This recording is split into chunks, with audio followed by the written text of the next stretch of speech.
Na kile ambacho kimekuwa kikiweza kuzungumzwa kuanzia hii leo tangu tuachane na warsha hiyo hapo jana. John Juma, karibu sana, labda kuarifu tu watazamaji wetu kunaendelea nini siku hii ya leo, ikiwa ni siku ya pili ya warsha majaji hapa nchini Kenya.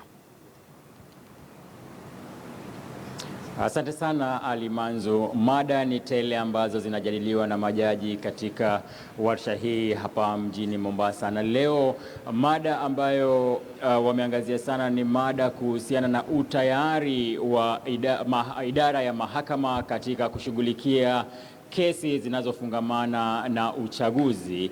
Na idara ya mahakama imeonyesha kutoridhishwa kwao na Bunge la Taifa, kwani waliwasilisha mapendekezo mbalimbali wakitaka baadhi ya mabadiliko yafanywe katika katiba ili kuwapatia uwezo wa kushughulikia kesi hizo kwa muda ufaao, lakini bunge limepuzilia mbali ama limekataa kuitikia baadhi ya mapendekezo hayo.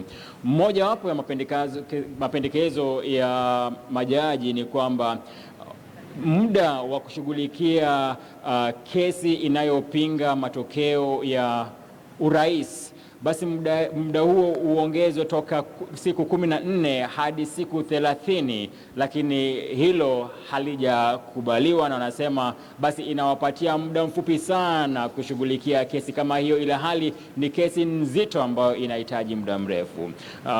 Kadhalika majaji wanasema kwamba wanatarajia ongezeko la kesi ambazo zinafungamana na matokeo ya chaguzi kutoka 189 ambazo ziliwasilishwa kutokana na uchaguzi mkuu uliopita, na katika uchaguzi mkuu ujao wanatarajia kwamba kesi zitakuwa kati ya kesi 400 hadi 500. Kwa hivyo ni sharti idara ya mahakama iweke mikakati ya kujiweka sawa utayari wao kushughulikia kesi kama hizo, kwani wanasema kwamba wameshuhudia kuna upinzani mkali na migogoro hutokea wakati ambapo kuna upinzani miongoni mwa wanasiasa, haswa wanapokosa kuridhika na matokeo. Sasa hivi nyuma yangu mjadala ambao unaendelea ni kuhusu na ndoa baina ya wanawake wenyewe, mada pia kuhusu urithi wa wanawake na kuregesha mahari, mada ambazo zinagusa sana mila na tamaduni za Mkenya. Je, fikra za majaji ni zipi kuhusu mada hizo? Ni miongoni mwa mambo ambayo majaji wanatolea kauli zao. Asante sana John Juma, tutasubiri kusikia kutoka kwenye taarifa yako. Naona kidogo mada hizo zimekugusa kwa undani, hata hivyo tutasubiri kusikia matokeo yake. Mtazamaji, tukiendelea na taarifa zaidi, mamlaka ya mawasiliano nchini KTN wameashiria ile hoja ya kushirikiana kwa ukaribu na vyombo vya habari nchini ili kuimarisha ukuaji wa udhibiti wa ushindani katika sekta ya wanahabari. Akizungumza katika makao makuu ya kampuni ya Standard Group, mwenyekiti wa KTN Ben Gituku alisema kwamba wanakumbatia mbinu ya ushirikiano katika kupambana na changamoto zinavyozikumba vyombo vya habari nchini, hasa baada ya ujio uhamisho hadi katika mawimbi ya dijitali na kutengeneza njia halisi ya kufuatwa.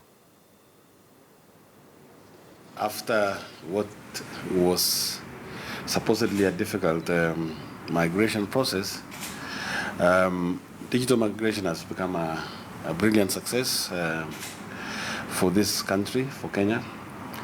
And today, as a country, we stand tall that the way we manage the process, despite the hitches that were there, has resulted in a very successful migration. We are pleased to tell the chairman, Mr. Ben Gituku, and the Director General that as a group, we appreciate the steps that have been made since that time. We appreciate the very, very good working relationship that our group has with the CAK. We have pledged to be very supportive of all matters that the CAK considers is necessary for the industry, and to work together for the good of the peoples of this country, for the viewers, for the listeners of radio. And we shall continue to deepen our relationship. And as I said in a private meeting, you have our total support all the time.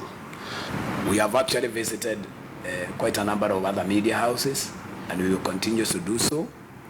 And once we are through with that, we will still also want to visit other telecoms organizations and all our other stakeholders. That is our job. As a regulator, we are not supposed to just sit back and give directives.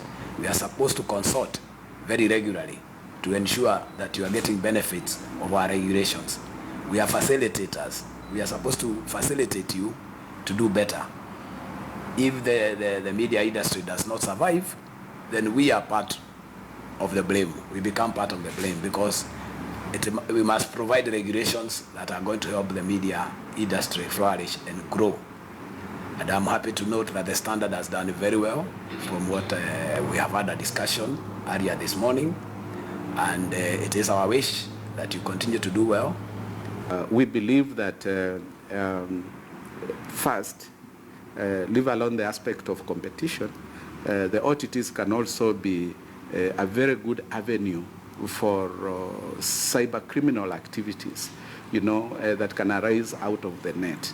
So how do we deal with them so that if we are to allow their services to be provided here, we have taken care of most of those aspects, including the fact that, you see, they cannot be sourcing money from the Kenyans and then they don't pay even a single tax to the Kenyan government. So, all those are things that we think after the promulgation of the policy, we would be able to move in with the regulations and where possible even amend our act to reflect what we think in terms of how we are going to reflect to regulate these new services that have come up. Muungano wa upinzani nchini CORD umeidhinisha ripoti ya kamati ya pamoja kuhusu tume huru ya uchaguzi na mipaka nchini IEBC.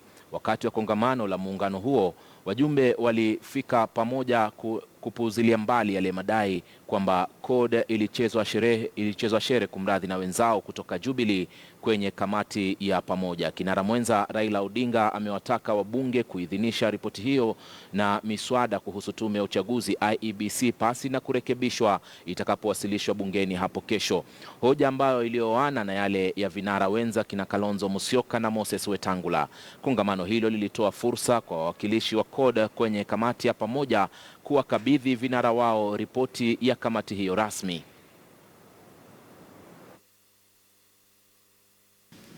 We have been fully briefed, and our PG, which has just left here, is all the past resolution that they are going to support this report in Parliament as is, without an amendment of a comma or a full stop, because it is a product of negotiations.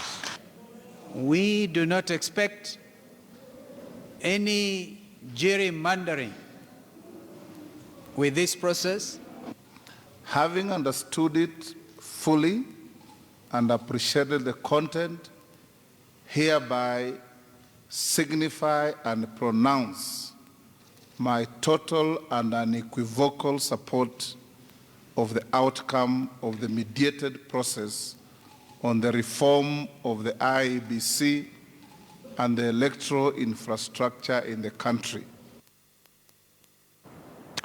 Asilimia 58 ya Wakenya wanahisi kuwa taifa la Kenya halielekei katika njia inayostahili.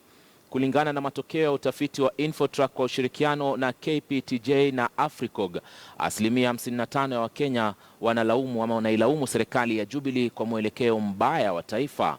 Utafiti huo pia unaonyesha kuwa ufisadi umeongezeka kwa asilimia 73.